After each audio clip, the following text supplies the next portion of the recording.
सवाल यही है कि क्या पवन सिंह ने चुनाव लड़ने से पहले ही सरेंडर कर दिया है। दरअसल ये सवाल पवन सिंह के एक पोस्ट से खड़ा हुआ। पोस्ट में उन्होंने लिखा है कि मैंने बिहार विधानसभा चुनाव लड़ने के लिए पार्टी ज्वाइन नहीं की थी। पवन सिंह के शब्दों से ऐसा लगता है कि वो बैकफुट पर हैं, लेकिन क्या वाकई ऐसा है?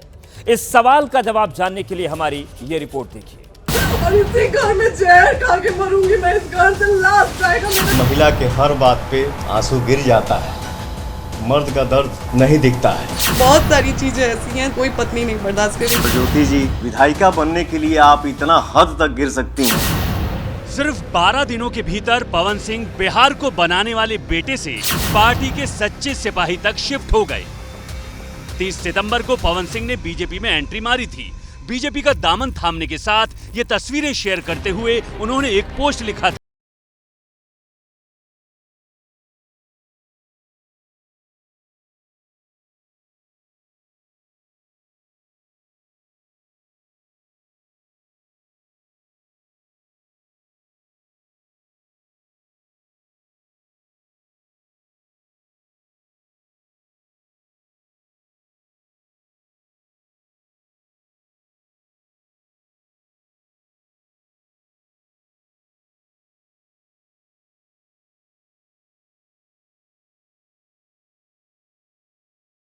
बताना चाहता हूं कि मैं बिहार विधानसभा चुनाव लड़ने के लिए पार्टी ज्वाइन नहीं किया था और ना ही मुझे विधानसभा चुनाव लड़ना है। मैं पार्टी का सच्चा सिपाही हूं और रहूंगा।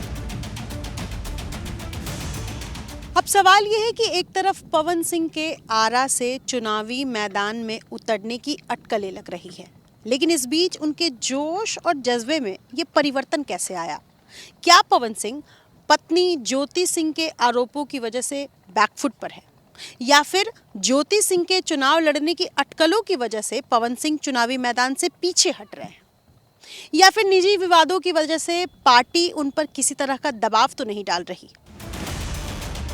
इस बीच पवन सिंह के इस परिवर्तन को समझने के लिए उनके बीजेपी में शामिल होने के बाद से अब तक की टाइमलाइन पर गौर करना जरूरी है।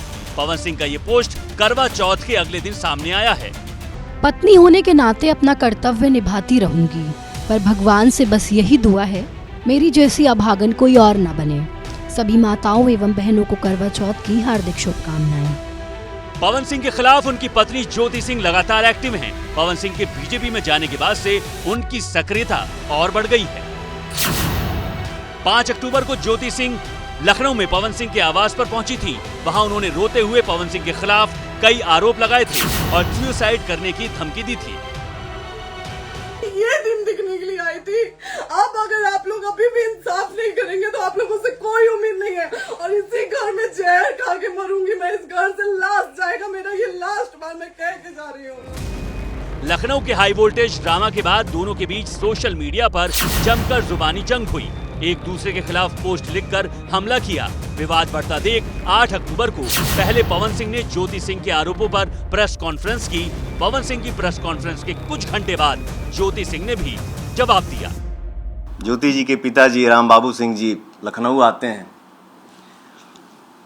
हमारी उनकी मुलाकात होती है तो उनके पिताजी बोलते हैं कि पवन जी, आप हमारी बेटी को विधायिका बना दीजिए, इसके बाद आपको उसको रखना होगा रखिएगा, छोड़ना होगा छोड़ दीजिएगा।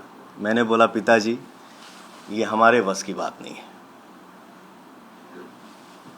और ज्योति जी, विधायिका बनने के लिए आप इतना हद तक गिर सकती हैं, ये मुझे उम्मीद नहीं था। जो 15 साल में कार्यकर्ता के रूप में काम किए पार्टी में, फिर भी उनको पार्टी के द्वारा टिकट नहीं मिला, तो वो हमें टिकट क्या दिलाएंगे? पवन जी द्वारा मुझे जब दवा खिलाया जाता था, उस चीज़ के विरोध में जब मैं बोलती थी तो मुझे इतना टॉर्चर किया गया कि मैंने स्लीपिंग पिल्स खा लिया था।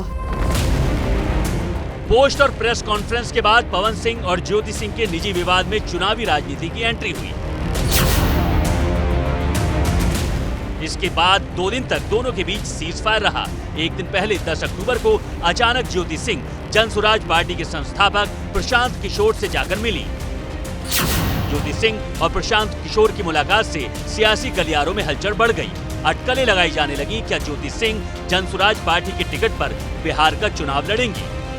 हालांकि इन सवालों पर प्रशांत किशोर और ज्योति सिंह दोनों ने कोई जवाब नहीं दिया।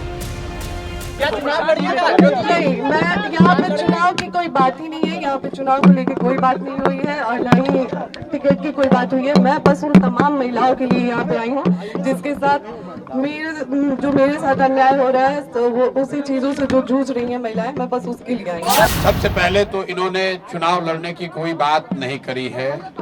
चुनाव लड़ना, टिकट पाना, मुझे ऐसा जो बातचीत से लगा ये उनका उद्देश्य नहीं है।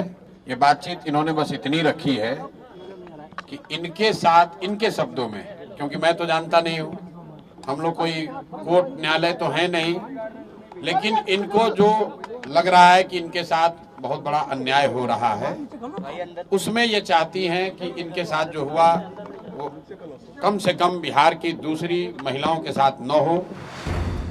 इस पूरे घटनाक्रम के बाद अचानक पवन सिंह ने ये बात कही कि उन्होंने चुनाव लड़ने के लिए पार्टी ज्वाइन नहीं की।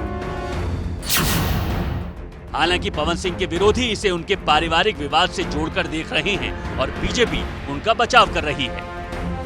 चर्चा थी कि वो चुनाव लड़ेंगे, बीजेपी में आए थे, लेकिन जब देखा उन्होंने तो अब खुद ही कह रहे हैं चुनाव नहीं लड़ेंगे।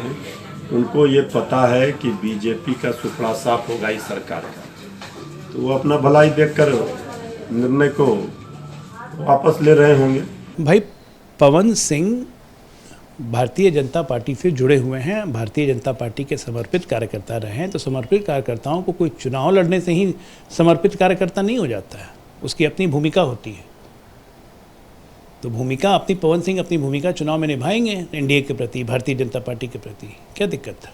जैसा आप बता रहे हैं, पवन सिंह जी ने कहा है कि वो चुनाव नहीं लड़ेंगे, तो ये उनका और भाजपा का मामला है, उस पर हम लोगों को कुछ नहीं करना है। आपसे डर गया? हमसे क्यों डरेंगे भाई? हमारे कोई पवन सिंह से थोड़ी झगड़ा है, हमारा पवन सिंह से कोई झगड़ा नहीं, हमारे मित्र है।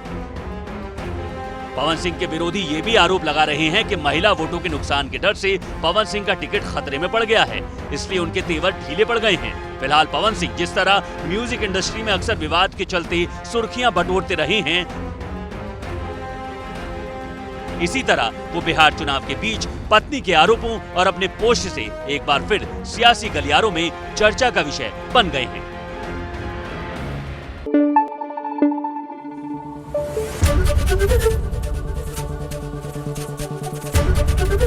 एबीपी न्यूज आपको रखे आगे।